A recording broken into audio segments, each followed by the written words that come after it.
Ukraine रूस के बीच जारी जंग अगर ऐसी ही चलती रही तो यूक्रेन की सेना रूस के आगे ज्यादा दिन तक टिक नहीं पाएगी।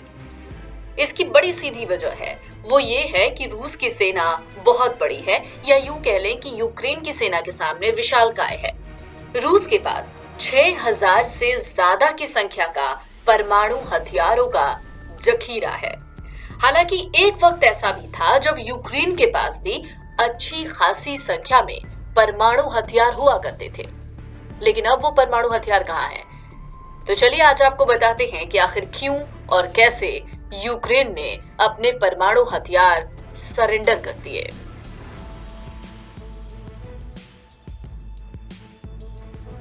इस पूरी कहानी को आप दूसरे विश्व युद्ध के बाद समझ सकते हैं।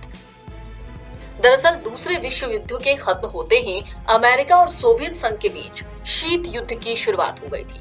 इस दौर में यूक्रेन सोवियत संघ का हिस्सा हुआ करता था। इस वक्त अमेरिका और रूस के बीच परमाणु बम बनाने की होड़ मची थी।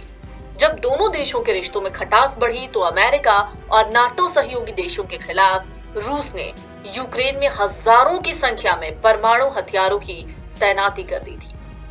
साल 1991 में सोवियत संघ के विघटन के साथ ही शीत युद्ध की समाप्ति मान ली गई। इसके साथ ही यूक्रेन ने भी सोवियत संघ से अलग होने की घोषणा कर दी थी, लेकिन हजारों की संख्या में परमाणु हथियारों का जखीरा यूक्रेन के पास ही रहा गया। रूस और उसके समर्थक देशों की आर्थिक स्थिति बहुत खराब हो चली थी। इस कारण उन्हें पश्चिमी देशों से कारोबारी रिश्ते और सहयोग की जरूरत पड़ी।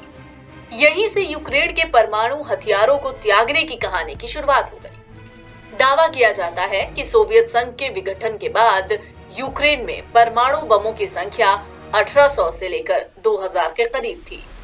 ये संख्या अमेरिका और रूस के जखीरे के बाद सबसे बड़ी थी। वर्तमान में भी अमेरिका और रूस के अलावा किसी भी देश के पास इतनी बड़ी संख्या में परमाणु नहीं है।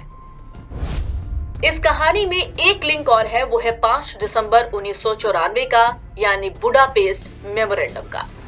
इस समय हंगरी की राजधानी बुडापेस्ट में यूक्रेन, बेलारूस और कजाकिस्तान, रूस, ब्रिटेन और अमेरिका के नेताओं ने एक बैठक की।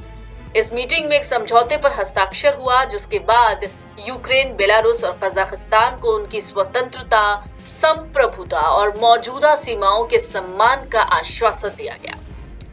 इन देशों को ये भरोसा दिया गया कि विदेशी शक्तियां इनकी संप्रभुता और स्वतंत्रता के लिए कभी भी खतरा साबित नहीं होगी। इस समझौते को Budapest memorandum of security insurance नाम दिया गया। इस समझौते के बदले में तीनों देशों को परमाणु अप्रसार संधि यानी एनपीटी के तहत अपने परमाणु हथियारों को त्यागना था। साल 1996 के बीच तक यानी मध्य तक यूक्रेन ने परमाणु अप्रसार संधि यानी एनपीटी के तहत अपने परमाणु हथियारों को रूस को सौंप दिया। हालांकि कई विशेषज्ञों ने यूक्रेन को यह फैसला जल्दबाजी में उस वक्त लेने से मना किया था। इस कदम का खामियाजा आज यूक्रेन भुगत रहा है।